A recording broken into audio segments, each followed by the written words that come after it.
আচ্ছা ঠিক আছে, এটা রেখে দিতে বলো। আচ্ছা ঠিক আছে। ভাই হ্যাঁ, চলেন পদ্মা নদী থেকে গোসল করে আসি। পদ্মা নদীতে? জি। না না, পদ্মা নদীতে গোসল করা যাবে না। আর এই পদ্মা বাংলাদেশের বড় নদী, পদ্মা নদীর মধ্যে গোসল করা এটা তো একটা ভাগ্যের ব্যাপার। চলেন। না আজকে যাবো না ভাই, আজকে না, ভালো লাগতেছে না, শরীরটা ভালো না। আরে আয়েন, আমরা সবসময় আসি নাকি? এখানে আসছি পদ্মা নদীর পাড়ে, এখন গোসল করবো একসাথে, এটা একটা মজা। গোসল করতে অন্য সময়, কিন্তু আজকে ভালো লাগে না, শরীরে জ্বর জ্বর ভাব আছে। আরে ভাই আয়েন।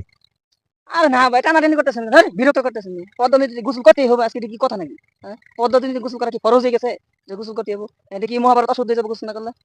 গোসল ভাই রাখেন আপনি রাখেন। গোসল করেন আর না করেন এটা আপনার ব্যাপার, তবে আপনি যে কিছু কথা বলেছেন যে মহাভারত কি অশুদ্ধ হয়ে যাবে, আসলে প্রিয় দর্শক, আমাদের আজকের ভিডিওর মূল টপিকটা এখানে যে আমরা সচরাচর অনেক সময় এই ধরনের কথা বলি যে এই গোসল না করলে কি মহাভারত অশুদ্ধ হয়ে যাবে, তোমার সাথে কথা না বললে কি মহাভারত অশুদ্ধ হয়ে যাবে, তোমাদের বাড়িতে না গেলে কি মহাভারত অশুদ্ধ হয়ে যাবে, এই ধরনের কথা আমরা প্রায়ই বলে থাকি। আসলে মহাভারত অশুদ্ধ হয়ে যাওয়া, এটা এটার মিনিংটা আমাদের বুঝতে হবে।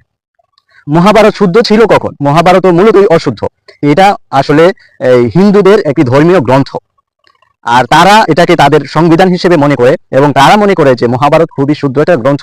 আর এটা চক্রান্ত করে এক ধরনের নীল নকশা করে মুসলমানদের সমাজে ছড়িয়ে দিয়েছে, মুসলমানদের মুখে মুখে কথাটা উঠিয়ে দিয়েছে যে মহাভারতই অশুদ্ধ হয়ে যাবে। মানে মহাভারতকে শুদ্ধ এটা প্রমাণিত করার জন্য মুসলমানের অন্তরে যেন মহাভারত শুদ্ধ এই কথাটা আসে, সেই জন্য তারা পায়তারা করছে এবং বিভিন্নভাবে চক্রান্ত করে এই কথাটাকে সমাজে ছড়িয়ে দিয়েছে। একজন মুসলমান হিসেবে মহাভারত অশুদ্ধ হয়ে যাওয়া এই কথা বলাটা ভুল।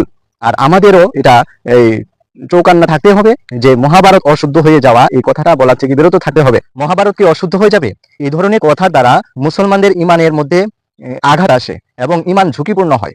এই জন্য এই ধরনের কথা থেকে বিরত থাকা আমাদের জন্য আবশ্যক। আল্লাহ রাব্বুল আলামিন আমাদের সকলকে এই ধরনের অকথ্য থেকে হেফাজত করুন। আমিন।